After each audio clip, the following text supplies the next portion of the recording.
Mabuhay, this is Alexi Fernandez from Davao City. It's already 10 o'clock and 33 in the evening. Past 10 o'clock actually.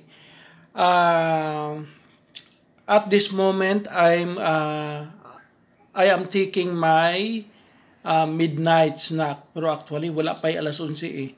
Early ko mag-midnight snack.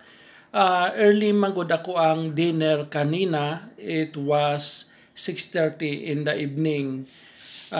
So karon mag-snack na pug ko. Ang ako ang snack for tonight is this one. Chiffon cake, coffee, bread. That is bread. Chiffon cake, coffee. Mag-snack ko sa ako. Kay medyo gusto ko lang. Mahilig kasi ako sa bread. Mahilig din ako sa coffee. Thank you everyone. Thank you to all my followers, subscribers, friends.